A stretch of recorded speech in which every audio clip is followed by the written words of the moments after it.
What's up? What's up? What's up? How y'all doing? What's happening? I am back. I am live. I just got through checking out some videos of some other people. I saw the thing with Reggie Miller and Kennedy Jet. I did the thing with Kennedy Jet. I just didn't decide to touch up on it because of Steph and that the woman that was shooting the 3 point out with Steph. I didn't really make a big deal about it, but I saw Reggie was up there trying to weasel himself into the thing. Um, just kind of touch upon a few videos that I saw about some things. I didn't really make a big deal about it because, like I said before, I just caught the low lights of that whole mess. When I saw that video of Anthony Edwards shooting that ball in the 3 point contest with his left hand, that told me all I need to know. When people ask me why you don't waste your time with this or that, there you go.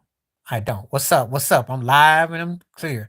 Oh yeah, I did a video today about Suge Knight and the herpes and chili. So I don't know if you kept up with all that. Cause Suge Knight, his podcast is blowing up on these YouTube streets from lockup.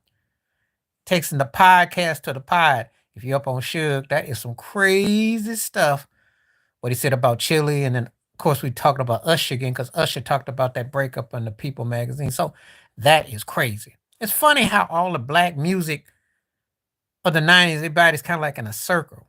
It's crazy. Well, yeah, I told you about that. You the one who out there going about how you asked me how good I thought he was. I said that turkey don't mean nothing.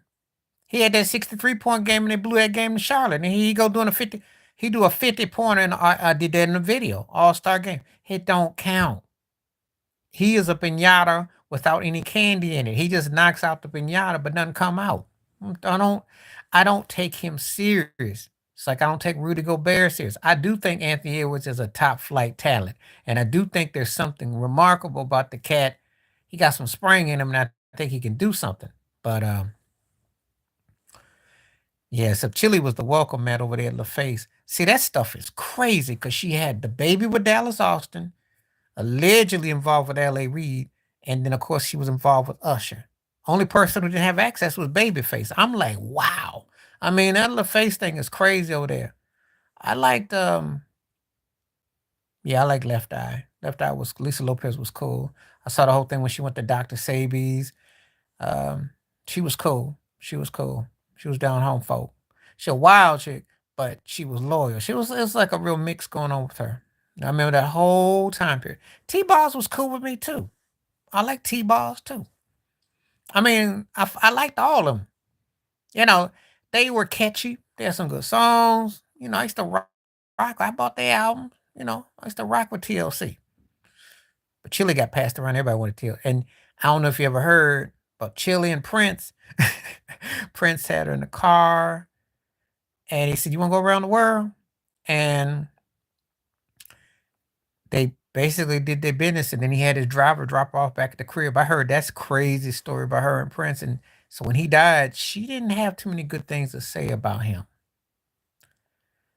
Chili always had a crush on Michael Jackson forever and a day. She ain't have nothing good to say about R. Kelly either. So but she messed with half I mean, just the way stuff's been out though. So I don't know. Nah, I wouldn't say they were too black. I'm gonna tell you what the problem was. No one stood out. See, groups are meant to have that. If it's a band group, you gotta have a Michael, and if a woman group, you have a Donna Ross, and then later Beyonce. You gotta have that one. And they didn't have anyone that stood out. They were collectively interesting. Okay, I'm gonna address that one. Not really, because Beyonce was a better singer than anything TLC had. Now TLC to me had better songs. Kelly Rowland was like a broke Brandy, but she didn't have that. I like Dilemma. With her and Nelly, she had a couple okay, nice, cute, but she didn't have no connection. You gotta have charisma. Michelle Williams, forget about it. I saw her perform on Soul Train. Half the audience was like, so nah, Destiny Child were more steeped and could have better vocals. TLC wasn't a distinctive vocal group, but T-Boss had a distinctive style. They were stylist. So they were kind of like a hybrid. They were like a hybrid. But I like TLC better. But DC because of Beyonce. Come on now. When you got a top tier front person, everybody's going to gravitate towards that. They're not going to just gonna keep it 100. And I'm not even a DC fan like that, but I'm gonna keep it 100. That's the difference. There was no Beyonce in TLC. If there was, this would be a more compelling story. If T Boss had been like that, you know, she had a cool voice though, you know. But anyway, yeah, that got my attention. You know, I like their voices. For me, not great, but I say they was good. I bought their first record. Week was one of my cuts. I used to bump Week a whole week at the Nike week at the knees. And of course, the Human Nature first album. I like their first two, and that was it. After that, you know. But I know why you like SWV too, because of Eddie George. I know it's gonna be an Eddie George tie-in. I know that's coming, so I already know. But I like, they were cool. They could sing. They weren't like if you ask me who my favorite singing group of the female '90s was, it's In Vogue, and that ain't even close. So okay, so this is what you wanted to ask me about. Okay, let's get the okay.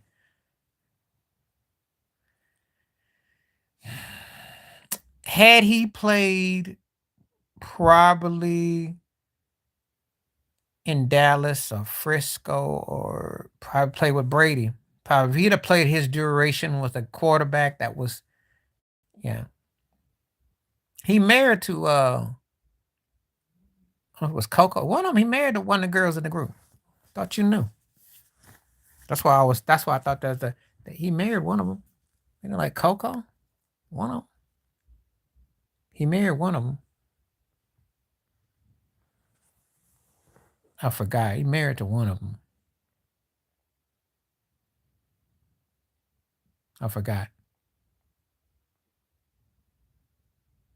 Or something like that.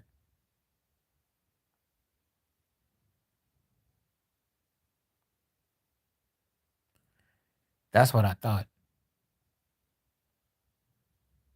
I ain't for sure.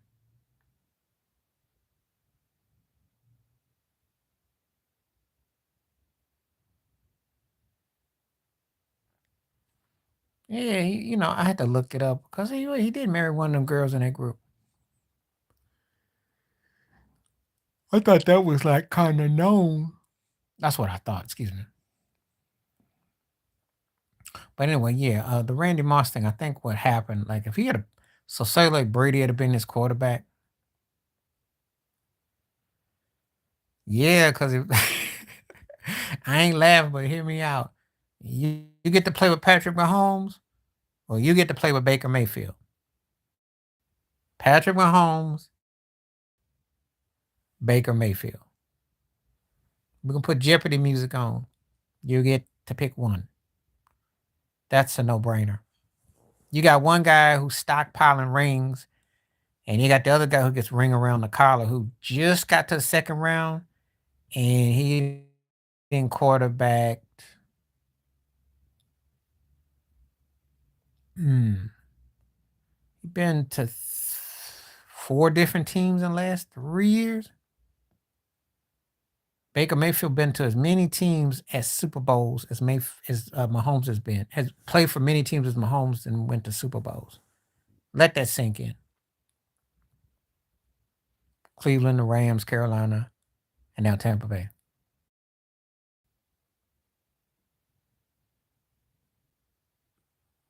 Well, he got that also from Baker last year too, but it's a win situation because of his styling as a receiver.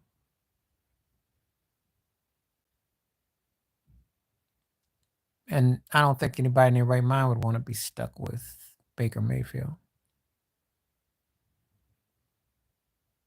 Of course, once you had a taste of a ring, you want another one. So that's a no-brainer to me.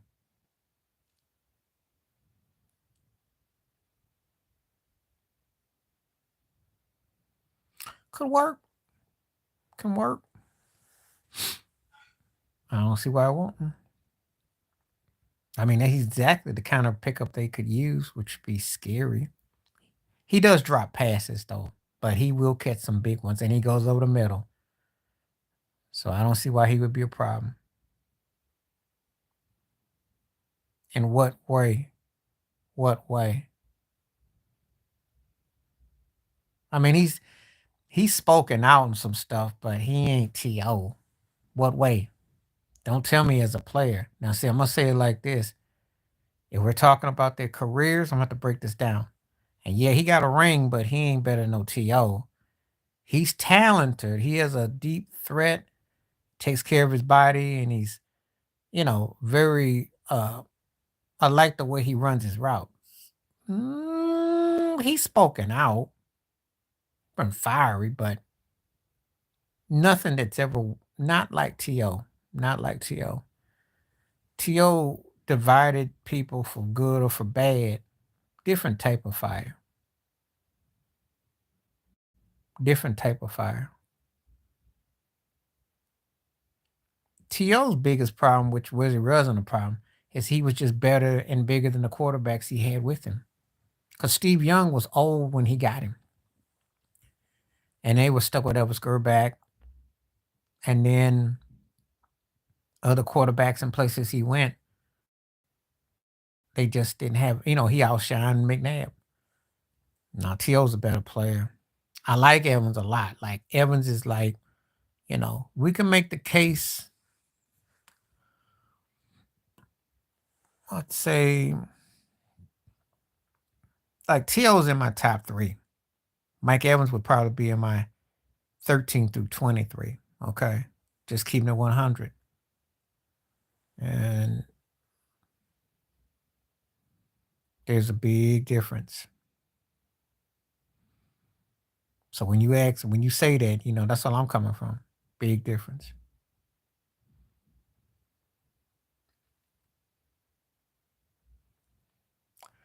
I mean, that's your choice. I'm not gonna argue with you. Shannon Sharp was physical. Kelsey is too. Uh, Shannon Sharp thrived with John Elway.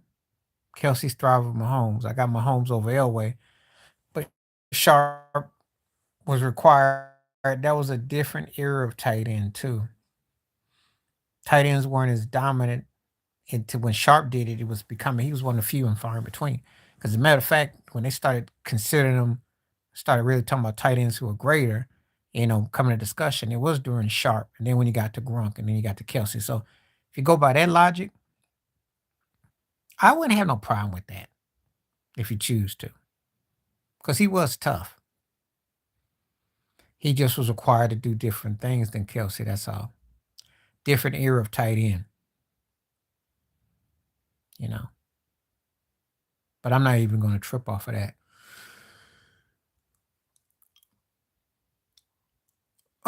Andre Reed is one of them. Obviously, Jerry Rice. If you're talking about strictly '90s, I mean, well, Andre Reed would be in that mix. Uh, Mike Irvin. I liked Andre Rison to an extent. Sterling Sharp.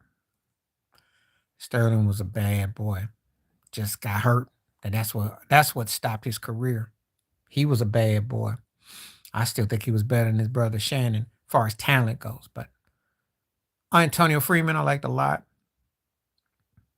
Yeah, Givens and them guys was nice. They had a crazy core. Steve Tasker with the Bills, I liked him a lot.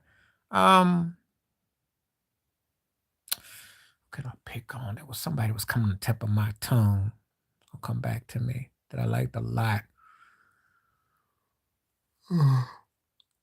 Excuse me. Was it? I hate it when my brain don't turn because there was a couple cats that were coming to mind that stood out. Freeman I already said, and I like Jimmy Smith. The other one, he don't belong on that list. Sherbert was what I call a decent second tier, third tier slot receiver. Jimmy Smith was underrated. He was underrated, and he had wheels. He could run. He had wheels, and I like Freeman. But Wayne Kerber didn't do much for me. Keyshawn didn't do a lot for me either. There's certain guys that I like more. Randy Moss, yes. Let me not forget it. Yeah. So Tim Brown came out of Notre Dame, it was late 80s. And he was very good. Mose was really good. Just the wrong quarterback. So yeah, if we talk in the 90s, oh yeah, I gotta give you Moss and T.O. There you go. There you go, right there. Moss and T.O. Be honest with you, Moss is probably my favorite one. If we're talking strictly 90s receivers, probably Moss and then T.O. They were like 1, 2, because they really stood above everybody else.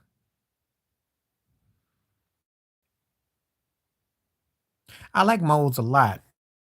And Tim Brown was underrated. And Tim Brown was one of those guys that if he had a play with the Raiders with the right, yeah, he was good.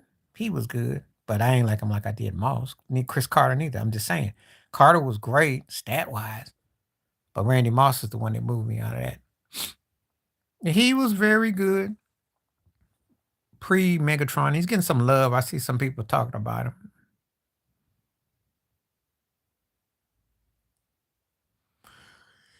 But he was Moss, T.O.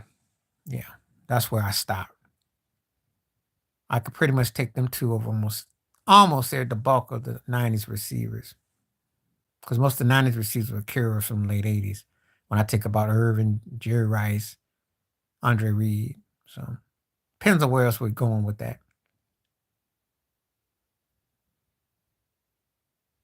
You know,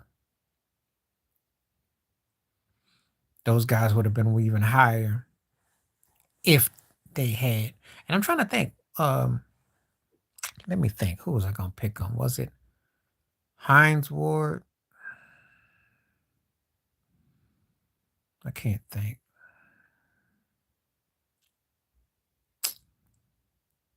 Can't think when he came out. Um, Stump right now. Hmm.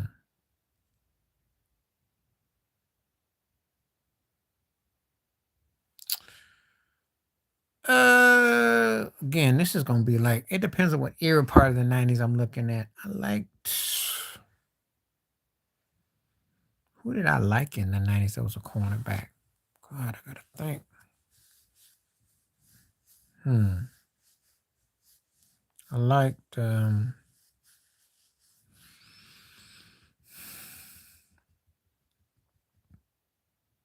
most of my favorite 90s cornerbacks were in Frisco. And I'm trying to think who was on my mind. Uh hmm. Who did I like in the 90s?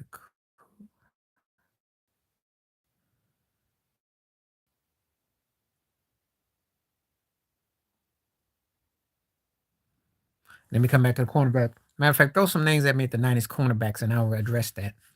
I will address that if you throw some names out.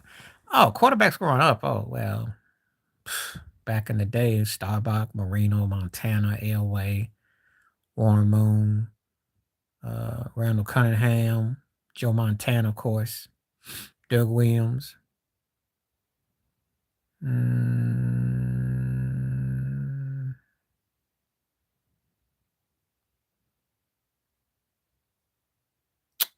I liked Turner Gill when I remember he's in college. I like J.C. Watts, college guys who didn't get to go in the NFL. Um, I had liked some guys because of the teams they were with. Um, okay, Ty Locke and Champ Bailey. There you go. Had to think about when they came out exactly. It's been a minute. Ty Law moved me a great deal. Lawyer Malloy, but not the same position. But Ty Law moved me a lot. Rondi was tight. Rondi was tight. And Champ Bailey was like seen as the lock man. So, mhm. The cornerbacks that I like, let's see other quarterbacks. Who was that I like? Let's see. I mentioned Marino, Montana Elway, Dan Fouts. Um, hmm. Respected Jim Plunkett. Just like I did Theismann too. I mean, I used to watch all those cats play, Ken Stabler. I caught them. But when you ask me who my favorites are, they see it's different. Back then, if you start off as a fan, there's a lot of guys you watch. You know who the scrubs, you know who the cats weren't that good, but um it was a different time. It's kind of hard to explain it because, you had cats that you didn't have the kind of parody you got now. See, I can give him his due for rings, but I'm not big on Bradshaw. I always thought he was overrated. I mean, he was tough because he could take a pound and he got beat up on, but he played with the all stars of all stars. I thought Roethlisberger is the better quarterback for Pittsburgh, personally. Bradshaw just threw a lot of heaps and leaps, and he had an all-star crew. I'm sorry, I just wasn't blown away by him. I think that's why sometimes when people talk about the all-time great, he never comes up. Yeah, he got 4 rings, but no one sits around and brags about Bradshaw because look at who he played with. He had an incredible offensive line led by the late great Mike Webster as his center. Swan and Stars, come on. Franco Harris, Rocky Bleier. I mean, come on now. And then on the defensive side, forget about it. And he himself didn't think he was the best quarterback the Steelers had at the time. He thought it was Joe Gilliam. So I,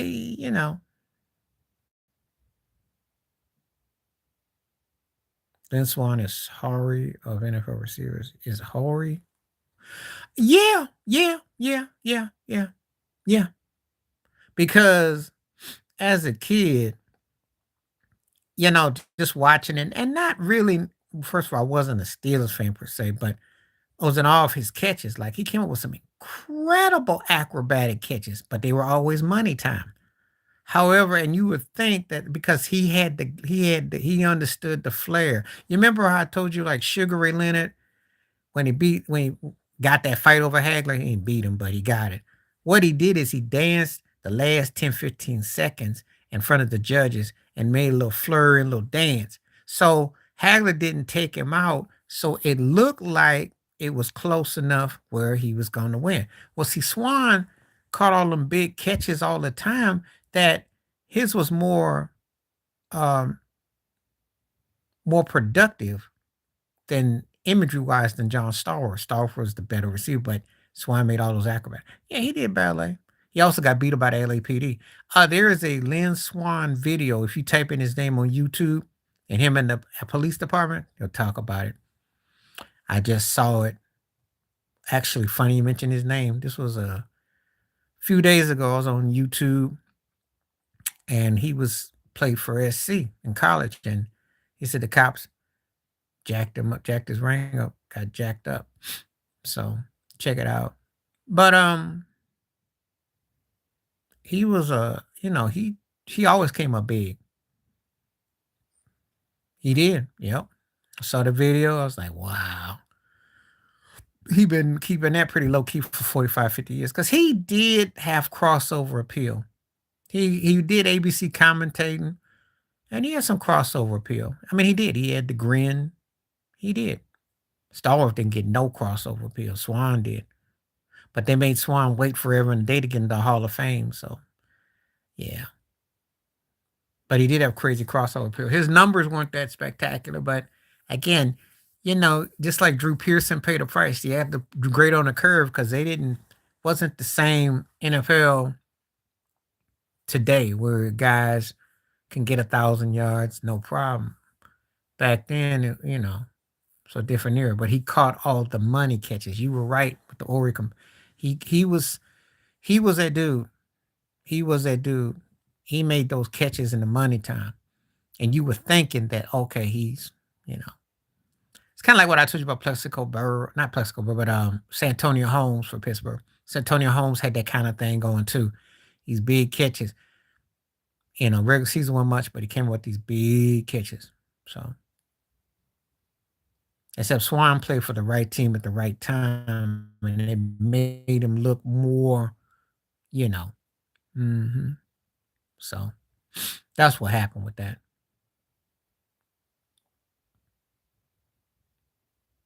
But yeah, those cornerbacks, keep on naming them because yeah, Ty and Champ for sure. Around it, yeah, I'll give you those three. Somebody else I can't think of right now. Nah, nah, nah. I like what Bill did. I like the stop, start, delay thing, but he wasn't better than no Jerome Bettis. No, no, no. I gotta disagree on that one. I like Bill, but he wasn't the bus.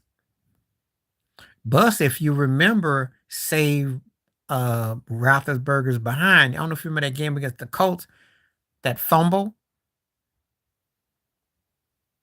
Who was it that Bettis? What? Yeah, the ball got fumbled, and someone ran down the Colts defender. I think. Yeah, forgot what it was, but anyway, yeah. But Bettis was no Bettis better than Bell. I like Bell, but he, and I know. Okay, there we go. Well, see, Darryl Green came out in '83, so and I've already addressed Darryl Green, one of the most underrated. If we're talking, to be honest with you, he should be tied with Dion because he ran people down. I don't think people understand how you run down Tony Dorsett and Eric Dickerson. I don't think two people understand the kind of speed you got to have back then. What's up? What's up? Yeah, he wasn't overrated. No, no, he wasn't overrated. Bettis didn't quite get his due. He was a punchy player, you know, but he wasn't overrated. He earned his keep. I had a lot of respect for Bettis. He came up big. Yeah, I like Asante Samuel Sr. I like what he be saying about Belichick too. Yeah, you're the first person I ever heard to call Bettis overrated. I had never heard anyone call him overrated. They may not really talk about him much, but he never got disrespected. You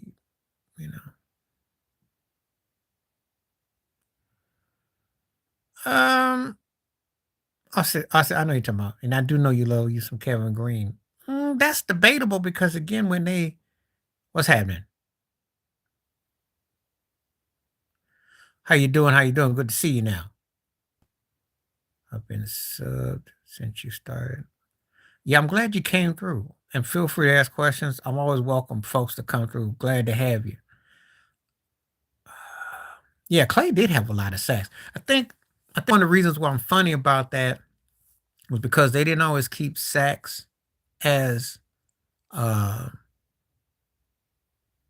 back when Deacon Jones and those guys. So it's kind of like block shots for Wilt Chamberlain. When you don't have the real records of records, it is kind of hard to when someone asks you who's that because there are guys who didn't get that. Because remember, Chamberlain and them, they didn't keep the block thing going like that. So, uh,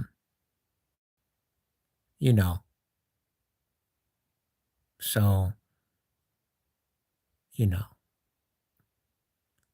glad to see you TP74. So I tell you, anybody want to keep respond, feel good. Yeah, and that's one of the reasons why I came. But Clay was nice though. Play forever and a day. You bad dude. I can't argue with whoever you pick on that. But again, all due respect to the OGs, they did not get the same records was recorded. That's like when I think about sacks in the NFL, that's like block shots in the NBA. Some stats weren't even allowed. So we really don't know, you know. So cats like Chamberlain to even the Kareem may have had more. They didn't make it mandatory record. You already know it's Mahomes. It's Mahomes and it's everybody else. I told you the Tiger Woods of basketball or the Steph Curry Magic man. It's listen. Obviously Josh Allen because I'm a Bills fan. Lamar Jackson, of course. I still got I still got hope for Deshaun Watson one of these days. Know. Burrows, that's a cool white boy. Like that cat. Um, Most of the cats you gonna notice I'm gonna say in the AFC. I'm an AFC dude. The NFC, oh boy, now that's the big one. Jalen Hurts, I do like Jalen. I do like Jalen. And Purdy's, he decent. He decent. Okay. And look, Mike Tomlin gets mad respect from me. Y'all ain't got no quarterback, but the brother finds a way to get y'all in the playoffs. I can't hate at all. Because Tomlin did the thing. He done the thing. I mean, when you got Rudolph as your quarterback and you still get in there and you were stuck with oh God. Um uh, uh um your last quarterback before Trubisky, yeah. Because the Bills let him go. Yeah, you were stuck with Trubisky. I'm like, you and that man got y'all 500 and got y'all in the playoffs. Oh yeah, Tomlin deserves. He showed right there. He doesn't let his teams fall and crumble, unlike some other coaches named Bill Belichick. Yeah, or having you stuck with a scrub quarterback and you can't win. Yeah, Tomlin. hmm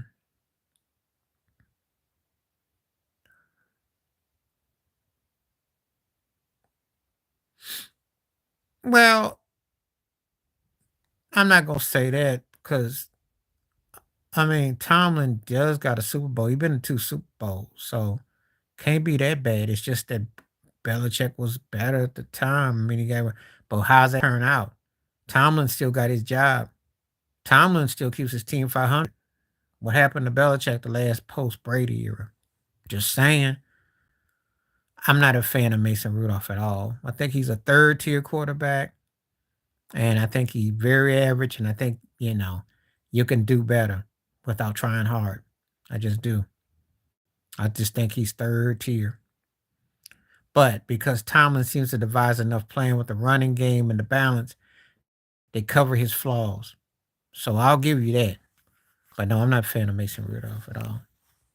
I think he just average.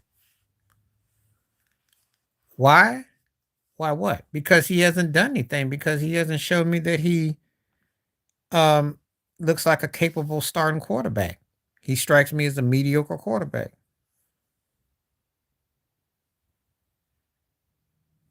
Depends on what sport you're talking about. Depends on what sport. I don't know. That depends on what your criteria for commentator is now in sports. Because see, if you're talking traditional, so if I'm talking NFL, I'm gonna say Romo, Jim Nance. Well, yeah, I just said Romo Nance. He did have a chance because when he against Cleveland, he got his helmet took off. He had a chance. They after Ben Roethlisberger's been gone. And what's up? What's up? I mean, you don't bring in Trubisky if you don't have a chance. He had a chance to be a starting quarterback. They got the kid out of Pitt. He's pretty good, but he needs some seasoning though. That's who I'm impressed with. If he's legit, your rookie. Yeah, he was okay. He showed me something, but I don't trust Randall. But his instincts, he can't even throw his body weight. That's all I'm saying. Just kind of. Oh yeah, we already talked about like I said, my commentators. I mean, I remember Huey Brown, um, Mike Breen, basketball. I have a few.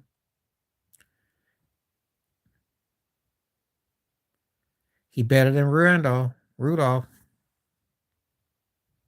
He better than Rudolph. But that ain't saying much. I'm like I said before.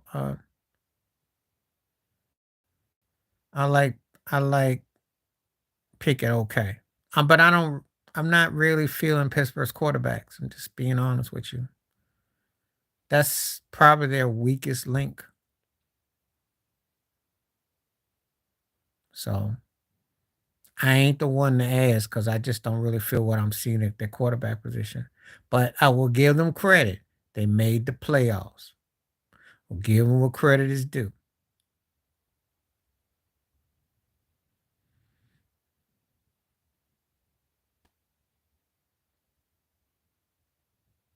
Well, Diggs out of Buffalo, like Jefferson in Minnesota, of course. Tyreek Hill, you gotta like Tyreek.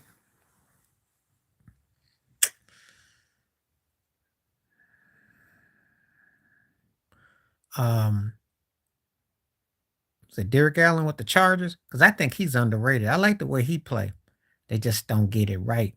Like the way he play. Um,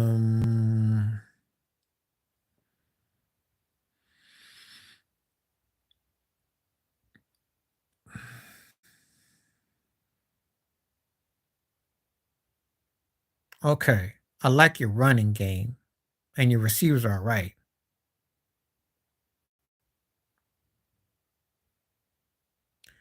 You're the first person yeah, Keenan Allen. I like Keenan Allen a lot.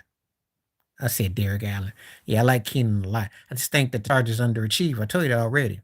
If I was a Charger fan, you pull all your hairs out because they got talent. They just don't bring it. And obviously Jefferson in Minnesota. Those are the kind of cats that you'd want to go after. Younger cats that could ball. They just in scrubby situations. That's all. Dying. That's common minds. Somebody's gonna mention CeeDee Lamb, and he's got skill set. I really don't know how good he is. I like Mike Thomas for New again in a scrubby situation. You stuck with Derek Carr and Jameson. Come on now. And I tell you right now, gonna see how it turns out because I do like Jordan Love, but work with me. The NFC got pretty much scrub quarterbacks. AFC's got upper tier. That's why Mahomes, he ain't no bum. He's stuck with Dak. He can actually run some routes. They just got the wrong head coach and the wrong quarterback. He ain't no bum. You look bad too if you stuck with old Dak throwing picks and Mike McCarthy's whack coaching style. He ain't no bum. I don't know what it is because he played with. Look at who his quarterback is. Look at the coach. Just saying. Who you? Okay, I know you love Jordan Love. And that's your team. Well, who in the NFC besides Jalen Hurts do you respect as a quarterback? Who? Maybe Purdy. And who else? What you got? Dak by default. What? Matthew Stafford is done. He's cooked. They do got a nice quarter. I like the rookie they got, but I can't trust that stat pass gonna last. Jared Goff's on the comeback tour.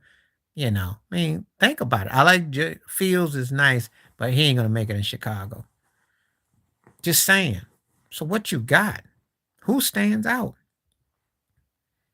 That's how bad it is in the NFC.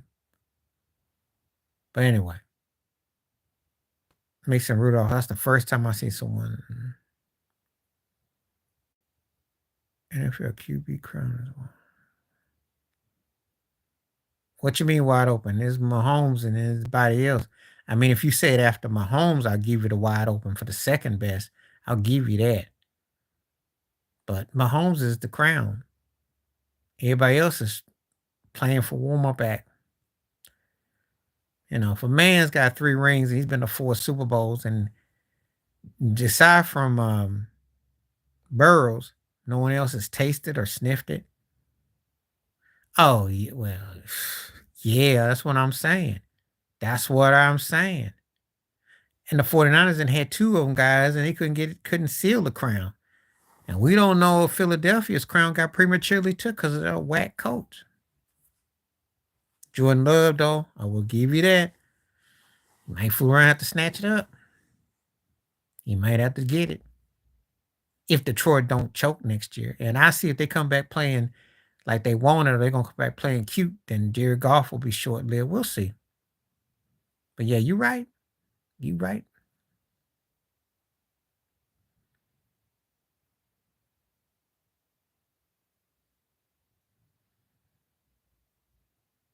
So we'll see. But no, I don't think Lamb's a bum. I just think he's just playing with a hokey pokey quarterback and a hokey pokey head coach. Yeah, as long as they don't play cute and they get in the playoffs, and because they blew it, they should have beaten Frisco. They got robbed in Dallas, and they blew it in Frisco. And I'm gonna look at Dan Campbell kind of sideways. I'm like, you really should think about that. You should really think about that. Because you should have spanked Frisco's behind without trying. Thank you. I was like, how did you blow that game? 17-point lead on the road. If you just run the ball, make a couple plays.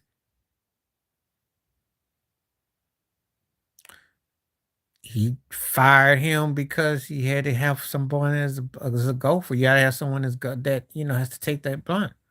He should have fired himself though, because there's no excuse. Two things. Overtime rules, everybody knows they've changed. And the other thing is you're going against Patrick Mahomes. Do you really think Mahomes is just gonna go for a field goal? Are you really that inept? This a man who made a come from behind drive with 13 seconds in a playoff game. Are you really that amped up? If you go against Mahomes, you better be firing on all six cylinders. That's why Shanahan's butt should be fired because he done lost to him twice. Two 10-point leads blown. Mahomes threw interceptions in 2, 3 third quarters. You lose the game. That is on you, Shanahan. That's on you. If you beat him once, you look great. If you beat him twice, they'll call you a genius. Yeah, because I mean they got a pick on him. Uh all right. Good to see you. And yeah, come back again. Let's do this again. Great to see you, TP. Welcome in. Welcome your questions too. And we're gonna definitely have to talk more about them Steelers though, because we'll talk more about that. Peace out now. Peace out. You take it easy too. Yeah, he did do a pretty good job. I mean, can't say that they peace out. Best to you. Stay safe. Appreciate you. Can't say he didn't do a good enough job. Wasn't his fault that they lost that game. Wasn't their fault. But that overtime thing, I mean, like, that's on the coach. That's common sense. Shanahan didn't use common sense. He's trying to use a scapegoat. That's what I was trying to say, a scapegoat. And Wilkes didn't deserve that. Wasn't his fault. So, but I'm gonna see what John Lynch and them do next year. But they sooner or later, their time gonna come to an end because they've had been knocking on the door for the past few years.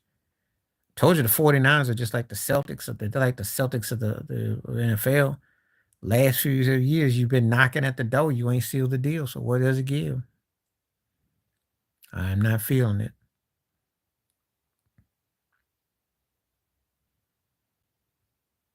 They play well enough to win the game. Mhm. I did that because so often than not, Zeke doesn't get his due. In terms of everyone's still holding on about the Michael Jordan thing. Well, I thought he was more edgier with Larry Bird than he was with Jordan. Because the Zeke thing, Magic, they healed, they patched. So the Michael Jordan thing is on something completely different. But I thought the Larry Bird thing needed to be addressed because there was still, what's going on. But I was glad to see it. And then Reggie Miller was part of it. So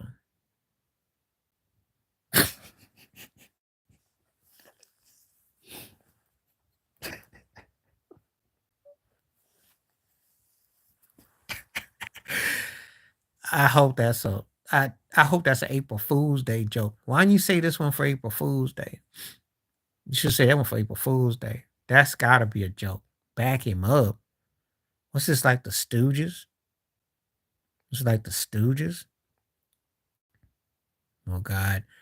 Two Scrub Wilsons and a Rogers. That's the Stooges. Come on now. Please let that be a bit. Let that be a joke. Russell at this stage, I don't know what he can do. And Aaron Rodgers, if he has a ghost sack again, and we know about Zach. Oh God. Whew. That no. Just say no.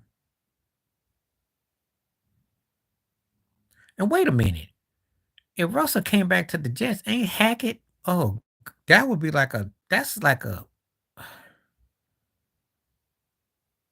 I'm gonna address that in just a second. Him and Hackett, that would be like a bad soap opera. Oh no. No, they in trouble. Except no one cares about Sierra, except for her dancing. I already had talked about that, got into it with some Sierra fans. I'm like, look, Y'all can tell me about all the streams she had. I ain't thought about Sierra in 15 years. I ain't thought about Sierra since Twitter came out, okay? And she couldn't sing. She got hooked up with Future. I never really got into her. I thought she could dance. I like that leg thing that she did. I know she's a broke Junior Whopper Janet Jackson, a real broke. But, her getting with Russell was a game changer. Yeah, that's about it. But I don't pay her no mind. I don't pay her no mind. Mm-mm. Back when she worked with Jazzy Faye, that's about the last time I thought about her.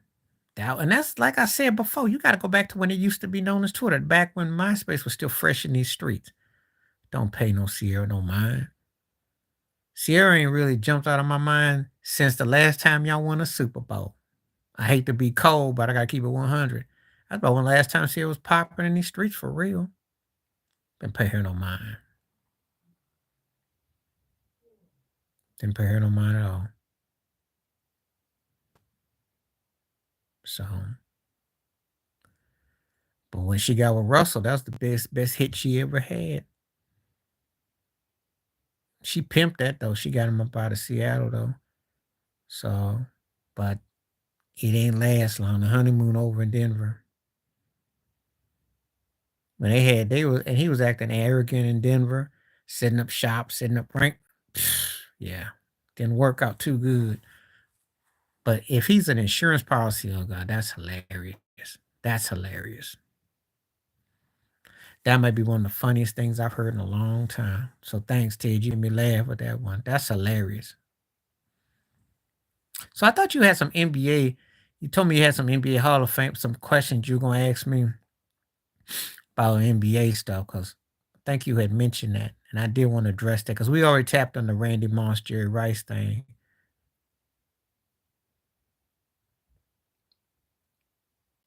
Mm,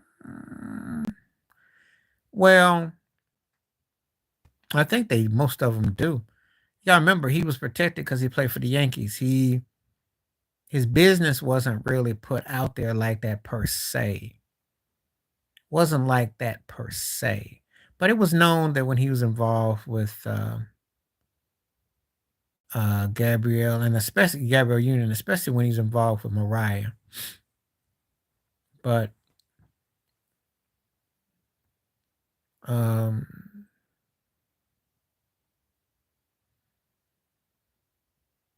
Scottie Pippen,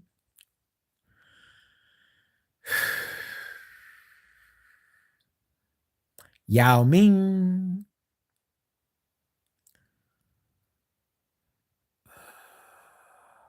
God, if you start naming them, yeah, we could do that. Mm, hmm. Because I gotta think about some of the people they put in that I'm gonna have to like, but they come to mind. It's not about the him one. He had a great. What they do in the NBA is they put your college career and they combine it. That's why. That's why some people who have an issue with Bill Walton forgot how great he was in college. They combine. They combine. That's the only sport I ever heard that does that. So if you played Nerf basketball in your hallway, you take your Nerf stats, junior high stat. That's the only league I know that does that. I never heard that in football. If you weren't a Hall of Famer in NFL because you were in college, they don't take that in consideration. But the NBA does that though.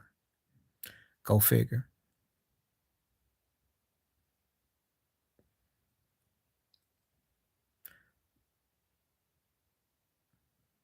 Well, I already, we talked about already. I told you that when they, got Harold Baines and um, some people in NBA Hall of Fame thought Reggie Miller was. I think I heard Bob Ryan say this ain't the really good, very good Hall of Fame. Depends on who you ask. Depends on what names you think. Everybody's criteria is different. You know, I mean, I look at some of the guys that get uh, in baseball now. They're not like I said before. I know it's not fair to compare you to Barry Bonds or Clemens or McGuire and that, but I have to because those guys aren't in. Pete Rose ain't in. You know I like Giannis a lot, right? You know Giannis that made himself into a great player, great talent. I'm taking Barkley because Barkley was a natural with it. Barkley had a better shot, could shoot free throws. Yeah, but I will say this: Giannis wins another ring, he goes up higher. And I'm gonna say it again. The thing that hurt Barkley is he just didn't work on his game. That's all. Didn't work on taking care of himself, work on his stuff.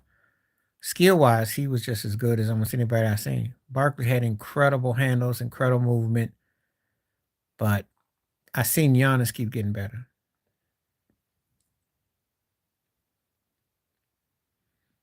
This is a close one because I like them both for different reasons, and this is just strictly a subjective call. Probably gonna go with Tim Hardaway Sr. because Golden State and Miami, he pushed it. KG was a bad athletic cat, but Hardaway Sr. with the crossover was something else. But it's close though. It's close. It's close because I like them both.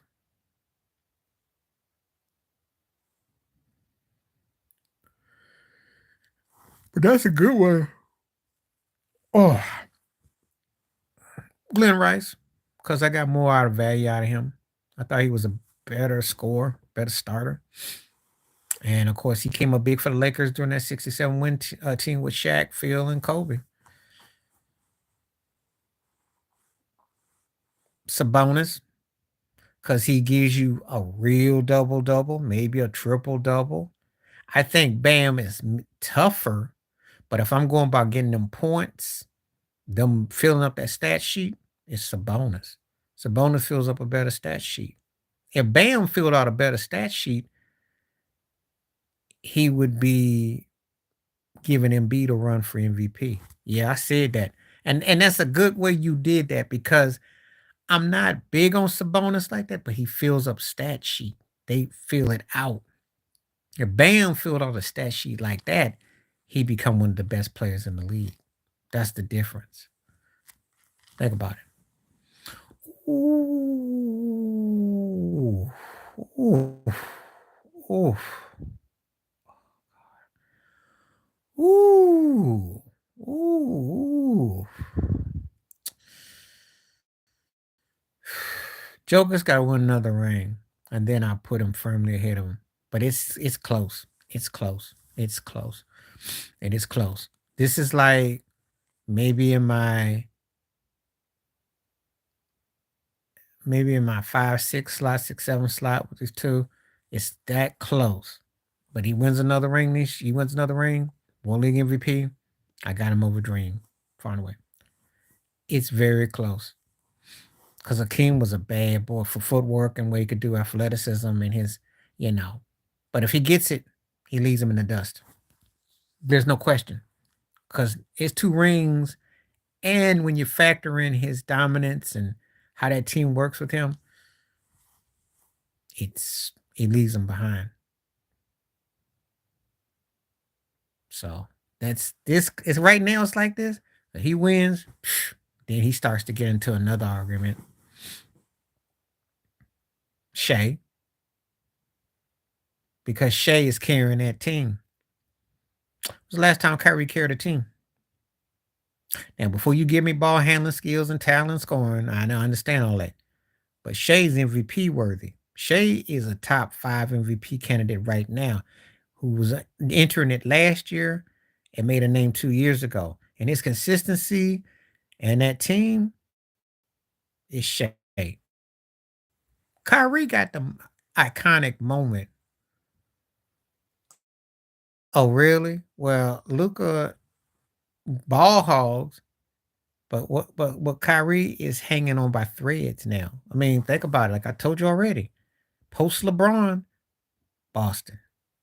Brooklyn, Dallas. He ain't got but so many more threads he's got, and he ain't really stood out. Yeah, he could score a lot of points, and he gave you game, and he could play, but Jason Kidd don't think he should get that rock. You'd ever say about it? I gotta go with Shea. Gotta go with Shea.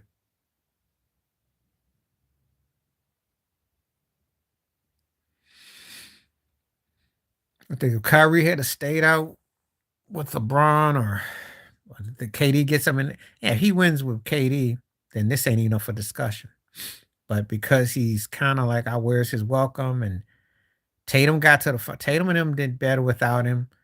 Yeah, no, I'm just saying, I'm keeping it 100.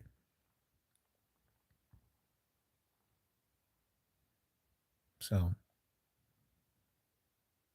Kyrie got the career, but if Shea wheels that team to a Western Conference Finals or something, But I got him Shea over him right now, though.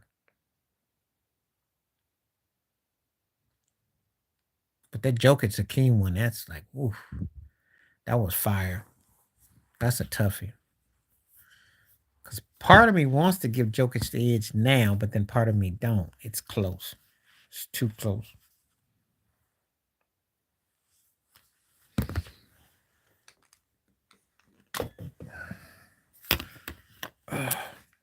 Hey, you're the only person who's asked me that too. But I ain't mad at you. They don't have no bench. What bench they got?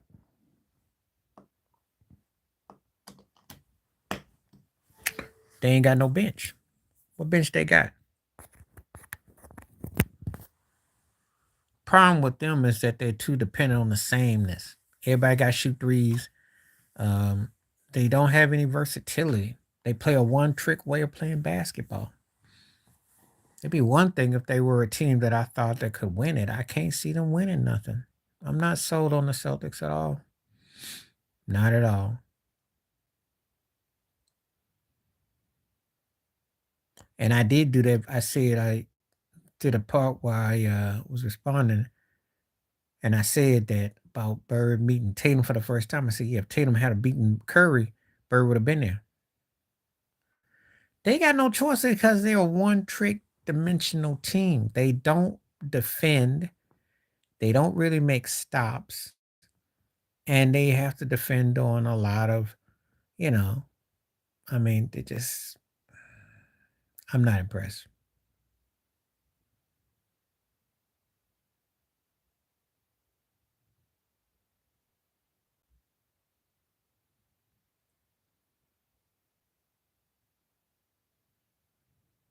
Not impressed with the Celtics at all. Not as a title team. As a team that could probably get to Eastern Conference Finals or second round, yeah. But as winning a chip, no. Because they're a lot like the 49ers.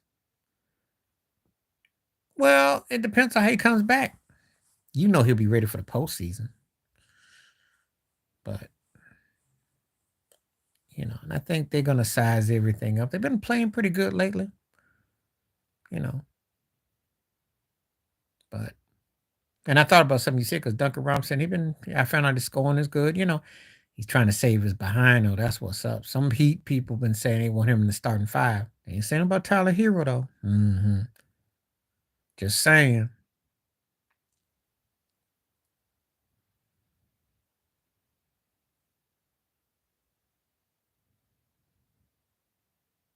Like I said, Boston can be took, Milwaukee can be took, Philly can be took.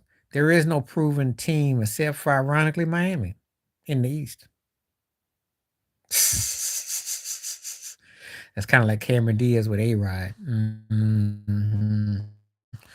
Yeah, well, yeah. He played out his mind with Rachel Nichols. I mean, he ain't played like that since. I mean, he's hit some big shots. Don't get it twisted. But he played on another level in the bubble.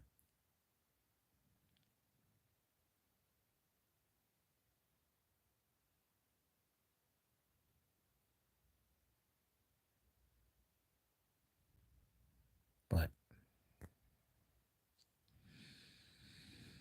He needs to just, like I say, he's got a lot of things going on, some family issues going on, has some losses, but I just think he needs to, again, he has to have a regular season where he matches his postseason, but it has to be cohesive. And they need another part.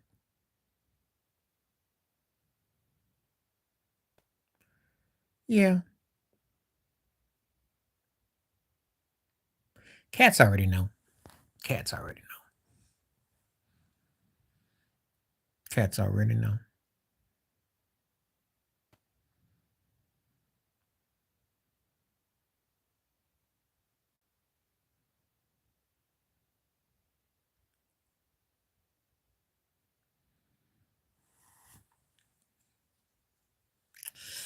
He played out his mind back then.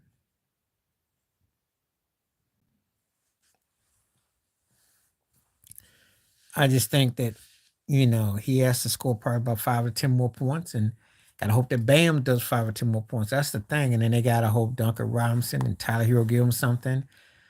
And Jimenez, the rookie they got, he's doing really good. They got some good little pieces. They just gotta score. They gotta be more offensive oriented. That's what's holding them up. So, but come playoff time, they're ready for anybody. They've showed that, you know. It's not that he doesn't want to score. It's just that that's not natural with him. He's not what I call a natural pure scorer. He's cut from that 16 to 18 points a game, 10 boards, block shots. He does you hustle play. Like, he's a junior Whopper Alonzo Mourning because he's undersized, but he plays big. And that's why he keeps his gig. And I love the way he play. And he definitely fits the spot. However, um, by him not being like against Denver, he was just too light in the cakes. Jokic had a field day with him. And that's where he gets exposed. Because they were doing, they do four part court, routine where they just freeze everything out, slow the game down, and work on him. You know, he had some good ISO moments, just like Duncan Robinson did, but they were too small against Denver. I had to turn the mess off because watch after game 3 or 4, they kept getting beat the same way. Third quarter, Denver wear them out. And it's just kind of like, okay, you doing pretty good, young fella, but we're gonna have to show you how it's done. And that's what happened.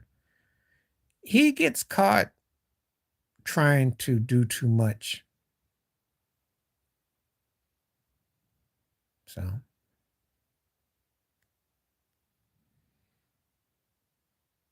he does. He tries to get him involved early, but you remember something. This is not like back in the day. I know what you're getting at.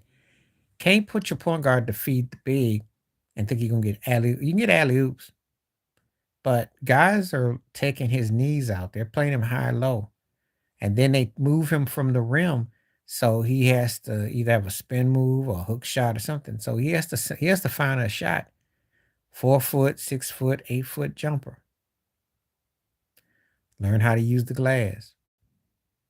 If I'm Bam, I go call Tim Duncan. I learn me a teardrop shot. I learned something because then that way you can, you can versatile your game. Yeah, but see, in this day and time, that's not good enough. It's not good enough. Got to be able to have a knockdown shot. Got to have a set spot. Because he gets the historical, blank block shots, and he can run the floor great and movement. And he plays great without the ball. But then he has to learn how to take control. And then he has to be a 22 point a night. He has to be 22 to 24 with probably about 3 or 4 more rebounds and about a couple blocks and a steal or so. So he needs to have a little bit more hardy round game.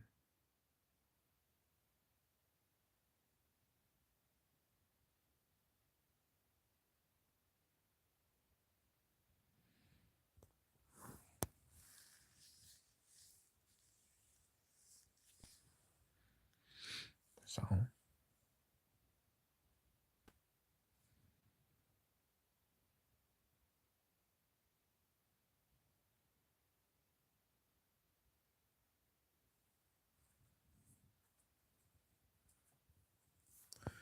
That's something I gotta say about Bam.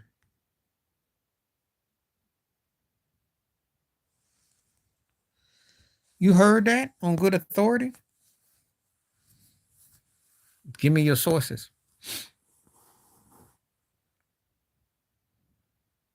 If he does, it's probably because something has happened. But I will say this. And tell me where you heard it from. I think the only reason why, okay. Well, I didn't hear what they said. Um, he gets something for him. And Clay may be throwing his chest around. You never know. He may have talked trash about Wiggins. I don't know. I don't know. I don't know. I'd have to do my digging up on that one.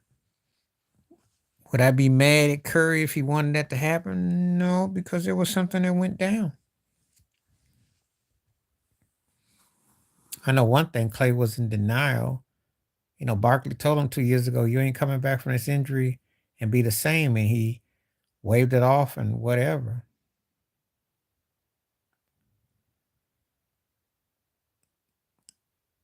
He may have, but what's he supposed to do? He's not getting results.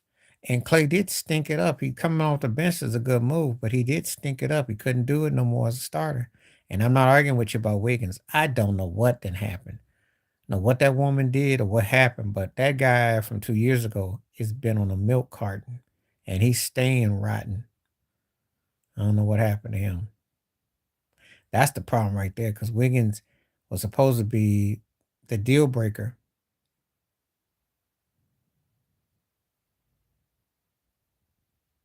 So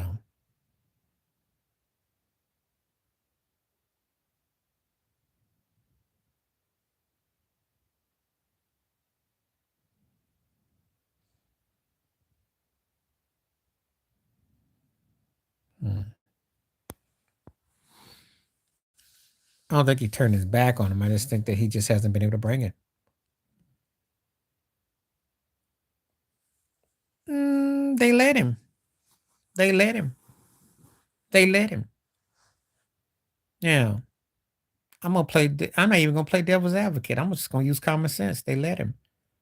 If they let a guy who acts the fool, get suspended for 30 games, and ain't really been balling in like 5, can get in your head, that's on you.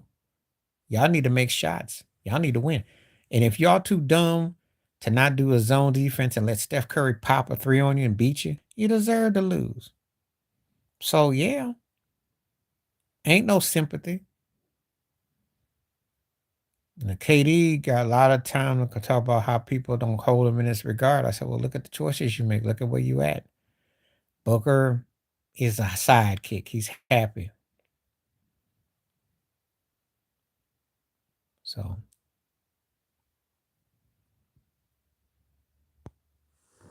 that's how I feel about that.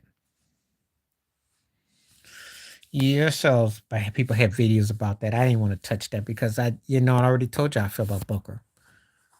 Booker's soft and crying, moaning, because he ain't got no one to cover his behind. That's why, because he got to be the man, and he ain't that dude. He's stat pad, and he ain't been the same since he got exposed against Milwaukee.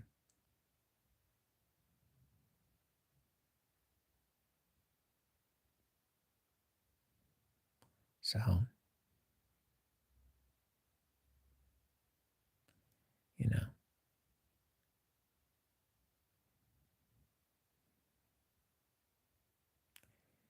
a lot of these guys do cry a lot now. They cry now because they got too much money. Not too much money in the sense that they make it too much, but too much money in the sense that they know that if anything falls, they got their merch. Oh, Anthony Davis, come on now. That's not even funny.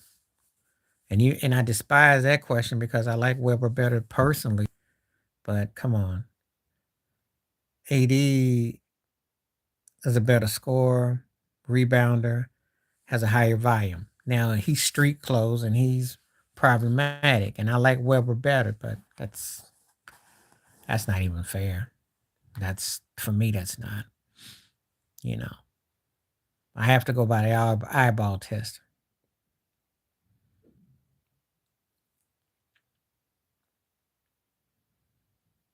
So,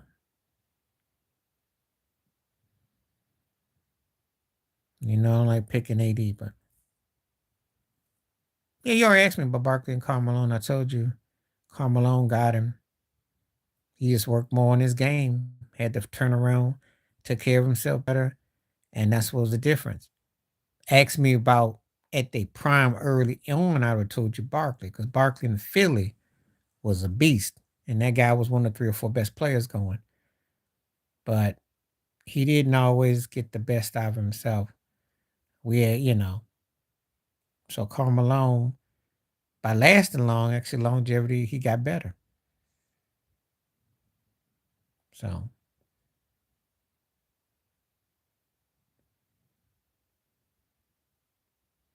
Riley, Phil, Popovich, Arbach, those 4 come to mind.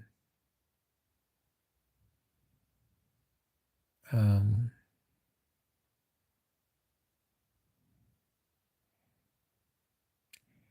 let's see. Spo's gonna get some love. Spo's gonna be inching near the top 10. I want to say Chuck Daly, Casey Jones, um, Billy Cunningham. hmm Yeah, there you go. Red Holtzman of the New York Knicks.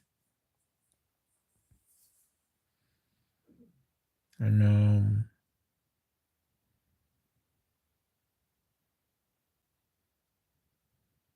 Lenny Wilkins. hmm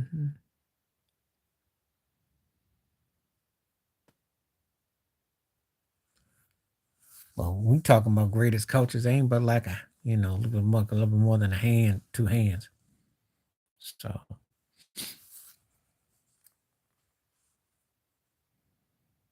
that's Michigan. Take your pick. Early 90s, that's take your pick. Fab Five all the way. And the Houston Cougars in the 80s. There you go. There you go. Those 2 come to mind. And see, that's how great college basketball was. So when you ever asked me about my thoughts about college basketball, there you go. That's why I told you all the time that was the golden era. Well, I guess if you and I'll give you a nod because you want me to say it. I'll say Gonzaga too, especially the Adam Morrison era. I'll give you that. But for me, them Houston teams in the 80s and then the Michigan teams in the 90s, they come to mind. Because those teams were legendary.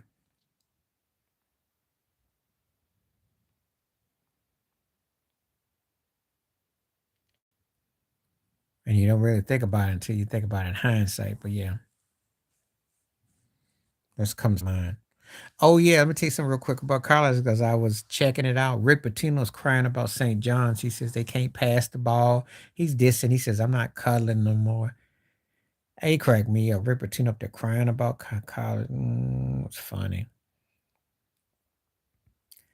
Funny.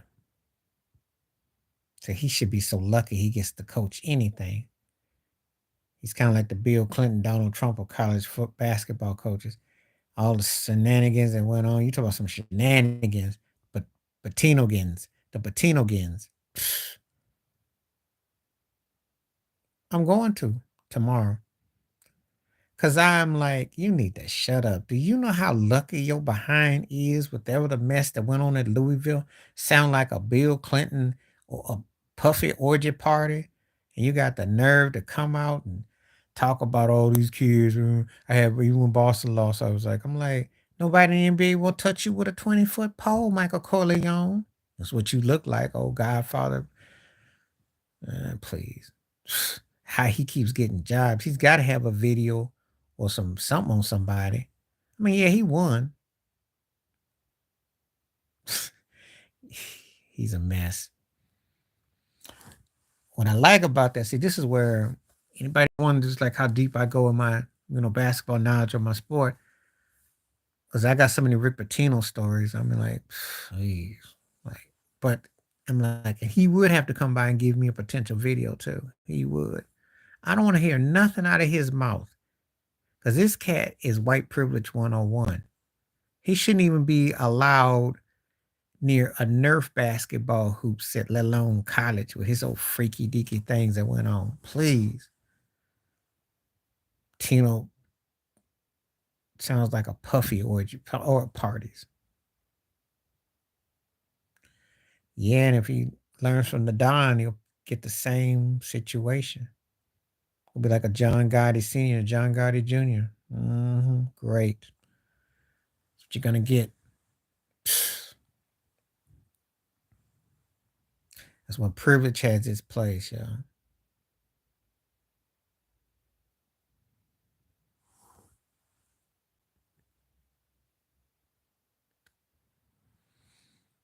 Yeah. And I try not to think about him too, because like I said,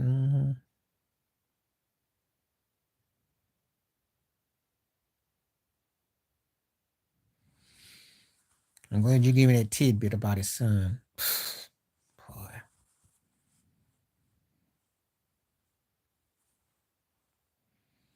I couldn't believe that one. I was like, oh God.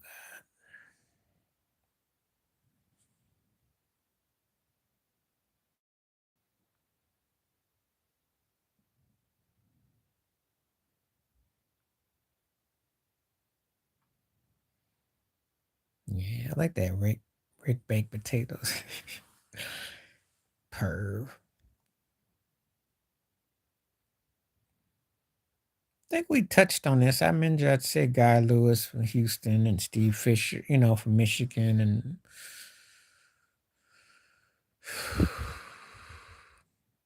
I'd actually say Nolan Richardson from Arkansas because he won. He doesn't get they didn't quite you know um, you know. Again, mine is gonna be more of the older era. I'm not favorable for the young, and they can hate all they want. I'm just not really because college basketball hasn't been the same to me. So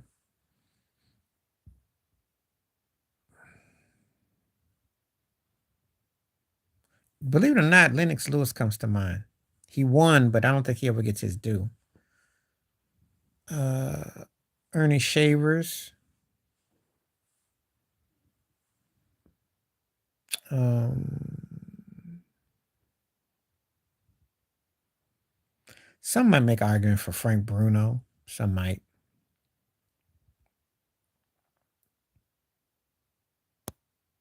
Mm,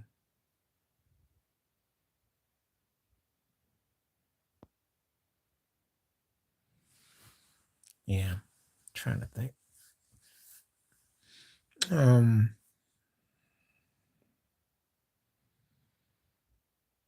I think what era I want to go in with that. It's obviously got to be back. Could make the case for Jimmy Young. Got to go back though. Can't say nothing over the last 40 years because I've seen them all.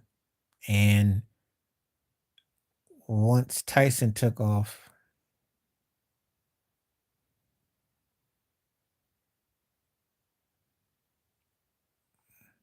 underrated knockout artist.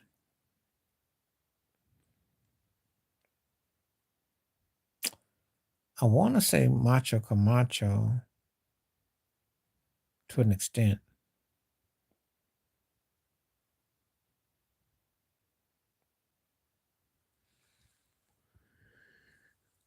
Uh, Believe it or not, I might give Sugar Ray Leonard might get a little bit of attention because I'm gonna tell you something. He had some knockout fights where he fought.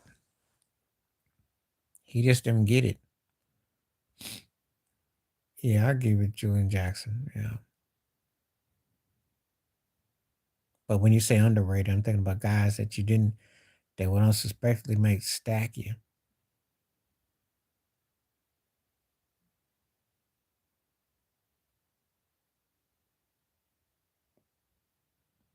So, um, hmm.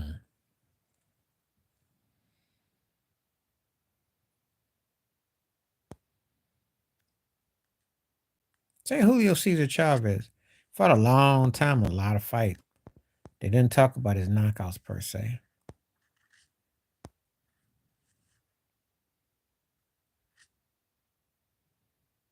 It is a good topic. The problem with boxing is that um 40 years ago it was all about the middleweights for me. And once Tyson took over the heavyweights, it wasn't until Foreman came. I mean, yeah, when Foreman got the belt over Michael Moore back in '94. Because I remember that's hard to believe that's been 30 years ago, and I was excited. But again, boxing to me it's golden age. No disrespect to the Klitschko brothers because they had they run. I'm not really feeling what's going on in boxing. You know, Floyd Mayweather, ran with it, took it to a whole nother level, and respect to that. Miles Lane comes to mind, but again, I'm not gonna know a lot of refs though. But he was one that came to mind though. But that's the kind of a loaded question because if you ask me who my refs are, very few of them were down the line. It's always the more suspect judges at the scores table that you got to worry about, not the refs per se. You know, the refs are pretty consistent. It was the scoring table that you had to worry about.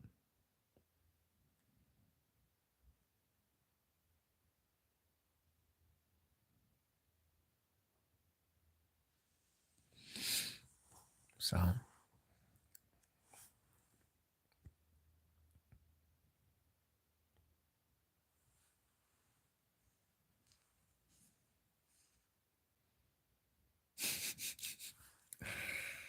oh, that's a loaded question. Cause, oh, God. Any of them that hit you in the box, I mean, it depends on what your definition of dirty is. See, let me give you an example. So Mike Tyson said Holyfield used to headbutt him. Would that be considered dirty? I'm sure all the fighters got tactics that they use. Jerry Cooney was hitting in the box, hitting Larry Holmes in the box. They all have dirty tactics, most of them, for different reasons. So,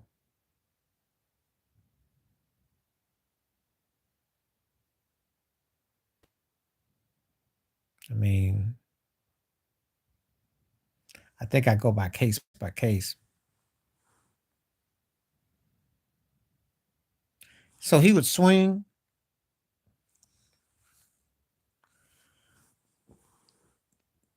but he still hit people's pressure points with his combo. See, so if you're talking about him using his elbows as a way to come through, most of the times when he fought dudes, I didn't see anything that I would say that was necessarily. He did that more as he got older. I think when he fought Razor Ruddock, when that Iron Mike facade kind of wore off, yeah, I get what you're saying. Because when he fought Holyfield, he was trying harder than his Mike. And one thing, if you knew about the way Tyson fought, he was not geared to win if he had to go more than 6, 7 rounds. That was not his DNA. His thing was to get your butt up 4 rounds or less. So when he started to get exposed and he couldn't do that no more, yeah. Well, he did it, Some things were noticeable, some things were subtle, was the carryover. But for the most part, early on in his career, I didn't see anything that I would say, because when he knocked Frank Bruno in 5 rounds, he hit him with body shots. Yeah, well, he was losing it before that. Uh, when he fought Razor Ruddock, that went pretty ground at that time, and he was starting to lose it. That's before, after, and of course he lost to Buster Douglas at that. But when he fought Razor Ruddock, he didn't look like his. He had moments, but he looked vulnerable. So after prison, he just kind of became like they gave him a couple of tomato cans to fight, and then he just looked old against somebody.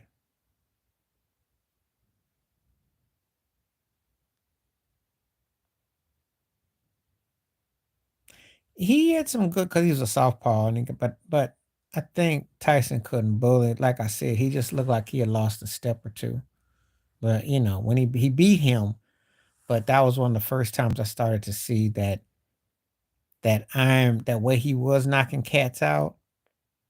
That guy was kind of gone by then in '90. I was noticing it.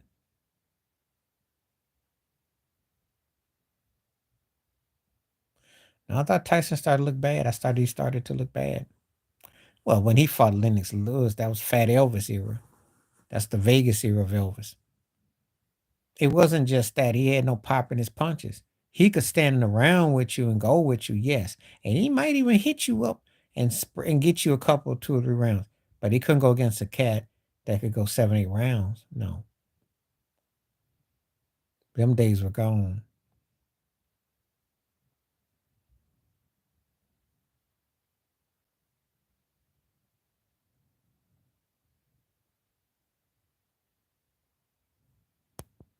So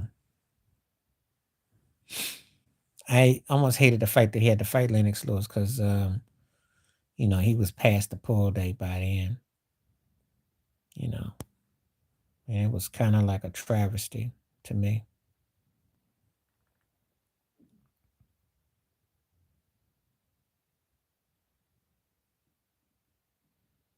You want to see the guys that you respect or something. It's just like when if you watch a quarterback or basketball, you're seeing guys in the home stretch and the end is near. That's what LeBron was trying to tell him the other night. Oh yeah, I did want to address the thing about LeBron. I know it's not popular to say, but I had no problem with him not participating in the slam dunk contest. I already had no problem with him not showing up for the Kobe events either. But I'll tell you about the slam dunk contest. My main theory why I think he never entered it was because I think he didn't want to be blacklisted as just just a dunker, and that's kind of how people were with Jordan, definitely with Dominique, definitely with Vince Carter, and part of what as great as Dr. J was, I think he wanted to be seen as an all around player, and I think he got typecast.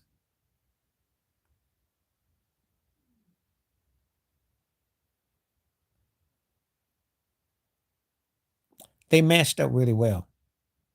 They matched up really well. However, he was riding on fumes, and Holyfield got up under him, got up under him, took the shots, and could match him.